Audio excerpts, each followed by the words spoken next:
Hi there, welcome to the Player YouTube channel, where amongst other things, we do car reviews, but not any old car reviews, because we don't talk about scratchy plastics, fake vents, things like that, or how many bottles I can get in my door bins. We tell it to you straight. So at the end of the review, you can decide for yourself if you want to go down and get a test drive of the car that we're reviewing.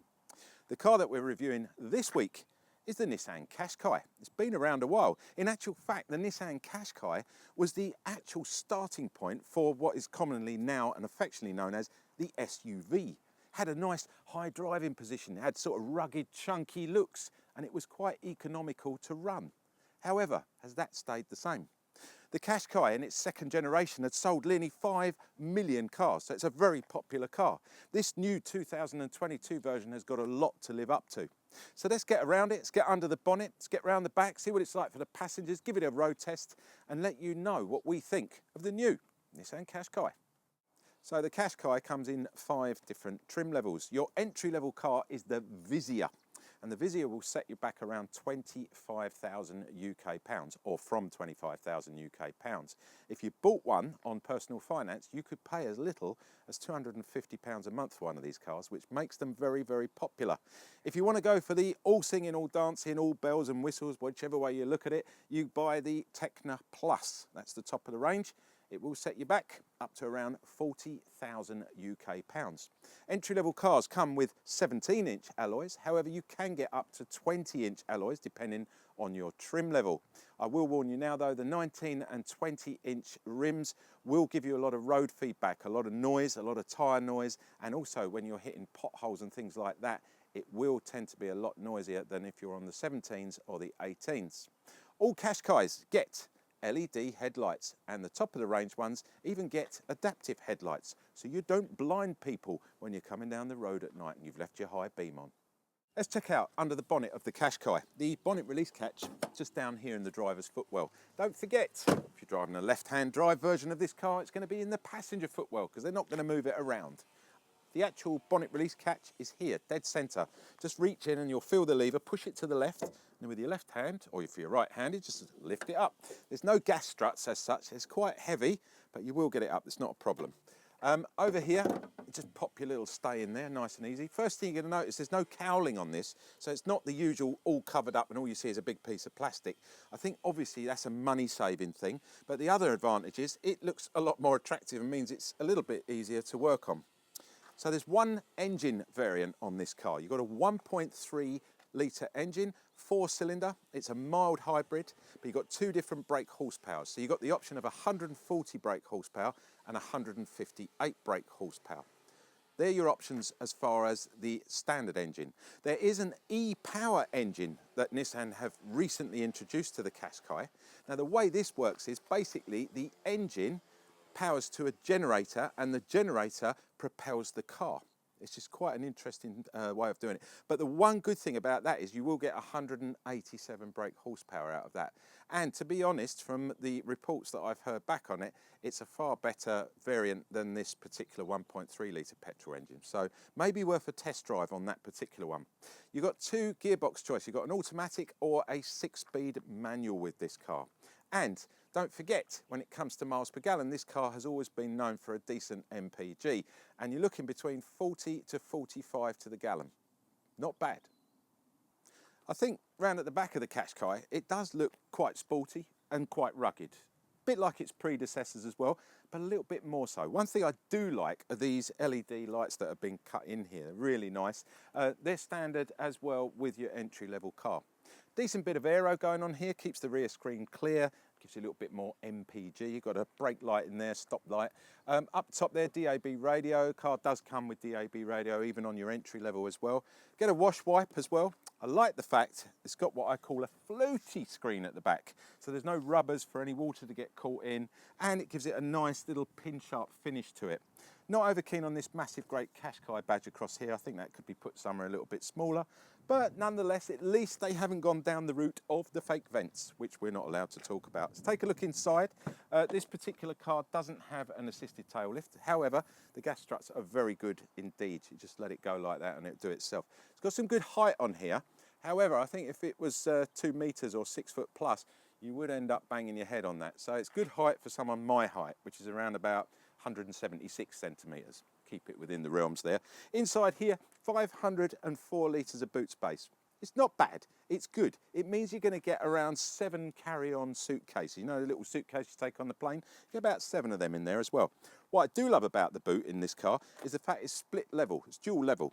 So you can actually pop these out. And another thing that's really good, see one side is carpet, the other side is a waterproof material. So if you've got a dog or muddy boots, you just turn it over and do it the opposite way, like that. Now it's all covered, so if you've got water going in it, it's not going to get all over the carpet. So underneath there, you can take these out, and obviously you don't need to put them back in again. You get a much deeper, and that increases the size and the height of what you can put in. I'm going to pull these out just to show you when we get inside here. Obviously there's the parcel shelf, the inevitable parcel shelf. To be honest with you, you know, it serves no purpose anymore. These huge things, okay, they don't weigh much, but you know, it's very difficult to lose one of these. But the one good thing about this particular car is you can lose it underneath there. How neat is that? That's what I wanted to show you. I'm going to turn it over. We're going to put the waterproofing on the top there, just like that. Slot that in there. See, so if you don't require that extra depth, you can put your parcel shelf in there. It's disappeared, it's out the way, and I've got to say, we love Nissan because that is ideal, isn't it? Although, are they necessary?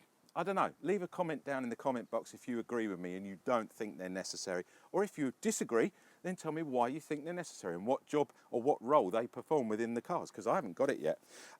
Another thing you get with this car, you've got a couple of shopping bag holders, one either side there. There's a 12-volt adapter here at the back for pumping up bike tyres or inflatables if you're down at the beach, things like that.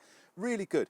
One thing I would have liked to have seen is a couple of levers here maybe, or either side, so these back seats can go down. You've got 60-40 split in them, and you can reach over and push them down, but it's still quite awkward. Once we push them down there, they do pop forward on their own, which is really great. You're increasing that size over double, and that's where I think the actual Nissan Qashqai itself has always been a winner, because you can get a vast amount of kit in here, vast amount of gear, prams, pushchairs, bikes, dogs, absolutely everything. And that's pretty much what this car was designed for right at the very beginning. Here in the back for the passengers, you get 2 decent sized adult seats, and you've also got plenty of headroom. Even with this car, it's got a panoramic roof, so you do lose a bit of the headroom. So if you weren't going for one of them, you're going to gain that as well. One thing I have noticed is the material in here is obviously very family friendly. It's not luxurious in any way, shape or form. But there again, I think if you're going to be spilling ice creams or sweets on here or drinks or stuff like that, it's just going to wipe straight off. It's that sort of type of material. Another thing I've noticed, which I was quite impressed with, you do get independent air vents in the back here, which is quite unusual for a car, you know, for a lower level in the trim level cars. So I was quite impressed with that.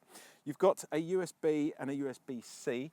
Now, obviously, USB-C, we're going to carry the adapters around with us at the moment, but in the future, we're all going to be USB-C. But at least you're covered with both of those there, so you're going to be able to cater for both kids in the back, for example, if they're charging their bits and pieces.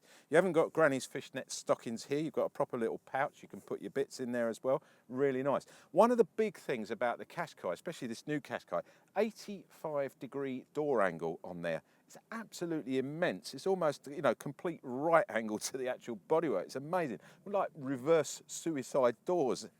So it means putting a baby seat here or a child seat, or actually getting elderly people in and out of this car makes life so much easier. You've got recessed seat belts in the middle here, and you've also got your ISOFIX points. These are the poppy outy covers. Inevitably, these are going to get lost, or they could end up being, you know, chewed up. So you've got to be careful of that. You will end up having to potentially buy a whole new set, because I'm sure Nissan don't sell these on an individual basis. So just be aware of that. I think they could have been on a sprung-loaded system. In the centre here, again, you know, I wasn't expecting this. You do get a nice armrest with a double cup holder as well. There's no ski hatch. I would have liked that, but potentially that could be available on some of the upper trim levels. All in all, though, it's very vibrant in here. It's nice and light. Sitting in the middle here, well, it's possible. You've got a reasonable height on your transmission tunnel there. I'm just going to slide over there just to see what it's like in the middle. It's a little bit hard on the back, and also I have noticed these seats are a little bit hard. They're quite unforgiving, but this is a new car, and I think over a period of time these would probably soften up. However, all in all, it's a nice place to be. Let's check out up front what it's like for the driver. First thing, when you jump in the car, you still have that quite high seating position, and you get a good view straight out over the bonnet there on the Qashqai. It's always been like that, always been really great. I like sitting up high in a car for some reason. Another good thing about the Qashqai is you've got plenty of adjustment with your steering wheel. So it's a manual adjustment, pull it right out, right the way back, depending on how high you are, how tall you are, where you're going to sit in the seat, up and down. Look at that. It's tons and tons. And again with the seat as well, although this particular seat is the basic seat, so it's the manual adjustment up and down or backwards and forwards using that little catch there, you can really get it into a good position. If you want to pay more money, you can go for a fully electronic seat, you can go with massage seat, you can go heated seats. It's all money on top, but personally I think this is absolutely perfect. Right hand side of your steering wheel here is your driving controls. We'll go more into that when we get it out on the road. Left hand side, again, when we get out on the road I'll talk about that, but it is your media controls, and this also controls the actual digital display on your cluster here as well. Again, I'll talk about that when we're out on the road. One thing to note is on the lower level trims, you don't get a digital cluster. It's analog only. On the upper level trims, you do get the digital cluster, and it's really, really nice. Like I said, do that out on the road. Two different size screens. Entry level cars get 8-inch TFT touchscreens. Upper level cars on the top of the trims will get 9-inch TFT touchscreens. One thing I want to mention about this car is it's very, very good if you've got gloves on or wet hands. In other words, it's got knobs, guys, and we love talking about knobs, don't we? There are 1, 2, 3, 4 massive, great, lovely, chunky knobs up there. Now, I like talking about knobs because basically when you've got those gloves on and you get in the car, the first thing you want to do is set up your heating. It's either going to be cooling or heating. Now, if it's on a TFT touchscreen, you're going to have to take your gloves off or, you know, flaff around, or if you've got wet hands because it's raining, again, when you're looking for that, it's going to be really difficult. I'm going to push the button again because it's just all gone off and it'll fire back up in seconds. Really good. So Nissan ideally have kept the heating panel separately, and they've given us two massive great knobs there, which I love. So you've got your auto settings over here, you've got sync button over here, and your aircon over here. And again, these are just push buttons. You just push them off. So even if you've got the gloves on or the wet hands, it's going to work. And likewise with the volume and your channels and changing your tunes and stuff like that, two nice big knobs. Easy. You want to turn it up, turn it. Want to turn it down? Turn it down. No flaff, no flapping around with that. Oh, it just drives me mad. If you agree with me, stick a comment in the box down below. If you disagree with me, tell me why, because I think every guy should love his knob. So there you go. In the centre section here, we've got a nice cubby where we've got a dual level cubby, like a dual level cubby.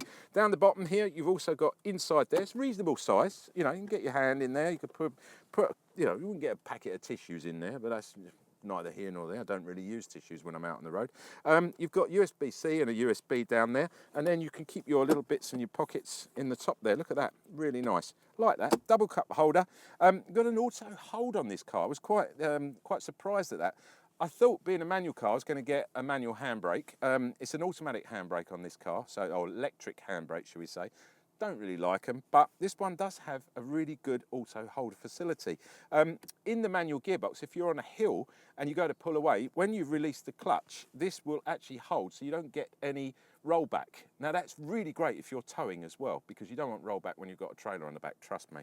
You've got a place here just to place any mobiles or any, you know, whatever bits and pieces you want to put there. Stop start, which you just saw a second ago, because as we mentioned, keyless, so you don't need a key to put it in there anywhere. To the left, 12-volt button as well, really nice indeed. Let's take a little look inside the glove box, see what that's like. It's quite stiff to pull down there. Inside you do get, aha, the Nissan Bible. Now look at this, guys. I mean, come on. Do we really need all this, eh? You know, surely something like that we can get online nowadays. Or if you want to ask a question like, where do I change the fuses? Just go on YouTube and ask, you know, guys like us, we tell you where the fuses are. We tell you how to do things like that. Change a bulb or whatever. Don't need all this book. It's all money. It's all carbon offset. Come on, guys. If you're into all that, do we really need them? Comment down the box again. The more view I get, you know, pushing the manufacturers to get rid of these, the better. And secondly, look at the room you've now got. Let me put this back and you'll see no room at all. It's taken up half the glove box. Enough said. Bit of piano black across here. We like that. Nice finish on the car itself. Quite a premium finish. I was quite surprised at that as well. But all in all, a really nice sort of car to sit up front here. I'm sure it's going to be great when we get it out on the road. So that is what we need to do. Let's get it out of here. Let's get it out on the road and give you our final evaluation on the Nissan Qashqai. So when you get the Qashqai out on the road for your test drive, the first thing you're going to notice is it's quite wallowy. And what I mean by that is the car feels heavier than it actually is. And it kind of wallows its way around. It just feels very, very soft on the suspension. But that isn't a bad thing, because around these country roads, yes, you're going to feel it more. But out on the motorway, you know, or the freeway, or the A roads, the big roads, it's going to be a really nice soft ride. So you're not going to, you know, you're going to get the maximum benefit out the comfort of this car over a long drive. Secondly, one thing that Nissan do very well indeed are the extra bits and pieces you would normally pay for with another type of manufacturer, you get included. For example, on the safety bits and pieces with this car, you get blind spot mirrors as standard, whereas in most cars you have to pay extra for that. And I applaud Nissan for that, because that, to me, is a very, very important part of buying a car these days. Another thing that I think is also extremely good is the fact you get autonomous braking in town with one of these cars as well, which again, when you're parking or you're reversing out somewhere, is, you know, it's one of those little things that you've got to have. And it's included with all of these cars, no matter what trim level you go for. I'm quite impressed with that. The warranty on these cars is also extremely good. You get a 60,000 mile or 3-year warranty, whichever comes first. You also, that's a general all-round on the car itself. You get a 3-year unlimited mileage paint warranty.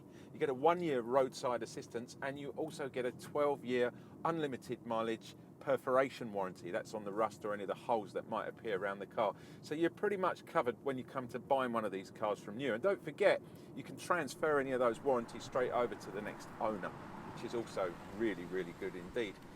There are a couple of different modes in this car which help with the economy. We'll get onto the economy. So the mode button is down here in the middle. You've got 3 modes. When you actually push up, you get the sport mode. It makes it a little bit more responsive.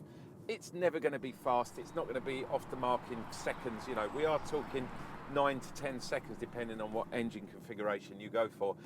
If you drop down into the standard mode, which is what this car will fire up in every single time you start it, don't forget that, because you do have to then choose if you want the economy mode, you get quite a decent ride and quite a reasonable pickup with the throttle as well. But again, this car is the manual.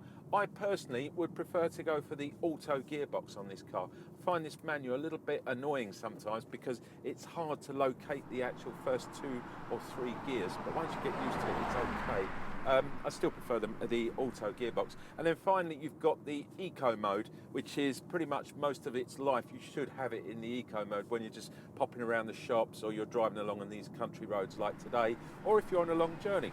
And on a long journey, obviously, you're going to be using cruise control, which even the entry-level car gets. So, you know, again, another thing that Nissan will give you as part of the deal on the entry-level car.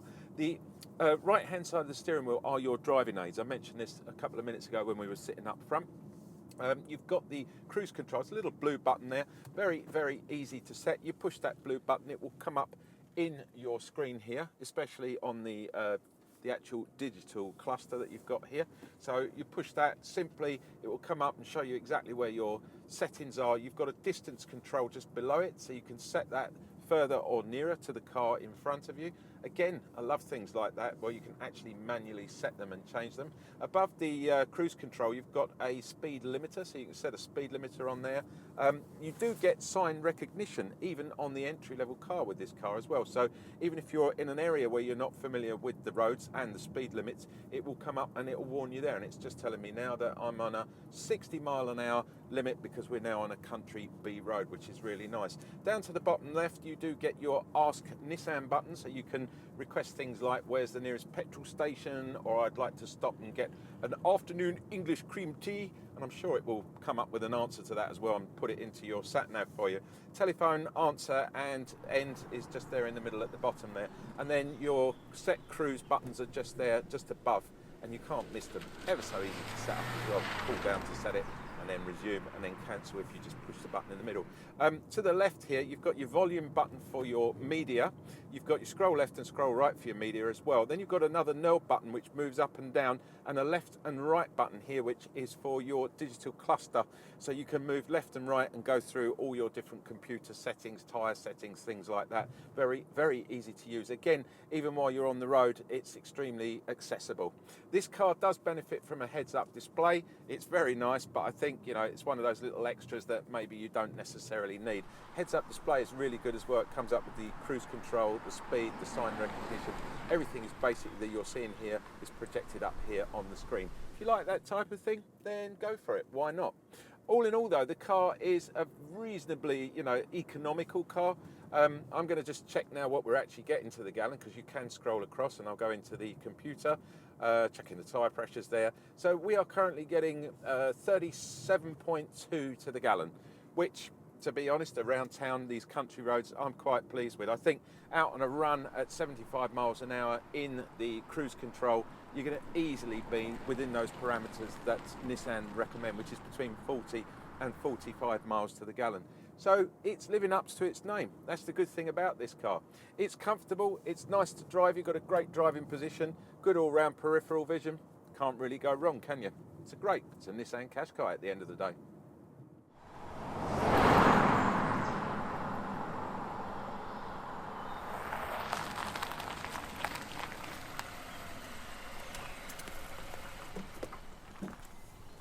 So there you have it, guys. That was the Nissan Qashqai. And I've got to say, it's not a bad family car. It's got all the bits and pieces in the right places, as we say. But one thing that did confuse me is when I spoke to Nissan about the different trim levels and the models and things like that, they were saying that that entry level, that Vizia, wasn't really expected to do that well. They were only expecting 1% of buyers to actually go for the entry level car. And the reason for that was it was based to sort of lure you in with a price tag of around 25,000 UK pounds. But I think that's where they've made a big mistake, because with that entry-level car, you get auto headlights, you get auto wipers, you get 17-inch alloys, you get DAB, you get radio, you get the aircon, and you get cruise control. And I think really all of that in a car that looks like this, it's a bit of a no-brainer for a test drive, isn't it? So get down to Nissan, see what you think of the new Qashqai. I'm sure you're going to be highly impressed. And at the end of the day, the trim level is basically down to a matter of personal choice. You've been watching me, AJ, on the Player YouTube channel. Thank you very much for watching. I hope you've enjoyed our little review of the Nissan Qashqai. Don't forget, if you've got any questions, leave them in the comment box down below, and one of the team will get back to you in due course. If not one of the team, I'll do it personally. Who knows? If you want to subscribe, there is a subscribe button down there as well. Leave the bell sign unchecked, because then you'll get updates on when we put other videos up. Because we don't just do cars, we do loads of stuff. We do boats, we do interviews, all sorts of stuff. Check out the channel whenever you get a chance. Also, if you wouldn't mind, just before you go, give us a thumbs up, guys, please, because we don't get a bonus, don't get paid any extra, but what we do get is a pat on the back from the sponsors and our bosses to say job well done, because if you thumbs up, that means you like what we're doing, and therefore that tells them you like what we're doing, and we get to do it all over again. So it's as simple as that. Don't forget, if you want that lovely Player bookazine. What do you mean you don't know what Player bookazine? Well, watch, I'm about to tell you. A 200-page bookazine for guys, us guys, yes. There's cars, there's boats, there's holidays, golf, there's food, there's everything in the book, and it's yours for free, absolutely free. You don't get the actual physical copy, can't give you that, it's like 100 UK pounds per copy, but you can have the online version, which is exactly the same, completely free of charge. If you want to get yourself a copy of that, just head over to www.theplayer.co.uk. Hang on a sec, ready? I'm going to pull it in here now. There you go, I'm going to leave it down there for a few seconds. All you've got to do is head over there, look at the top, it says register. Go to the register tab, put your name in and your email. That's it. No inside leg measurement. I don't want to know how many kids you got and how many girlfriends or wives. I'm not interested. It's just a name and an email. And the only reason we need that is so you can download it. And if you don't want to download it, you can actually look at it online as well. You can use your finger to swipe the pages backwards and forwards. You can use a mouse. It is so easy and really well set up. There's everything in there. As I say, it's well worth a look. It's yours for free. Just head over there and do it. You've been watching me, AJ, on the Player YouTube. This was the Nissan Qashqai. Next week, it'll be something different. I look forward to seeing you then. Take care, guys.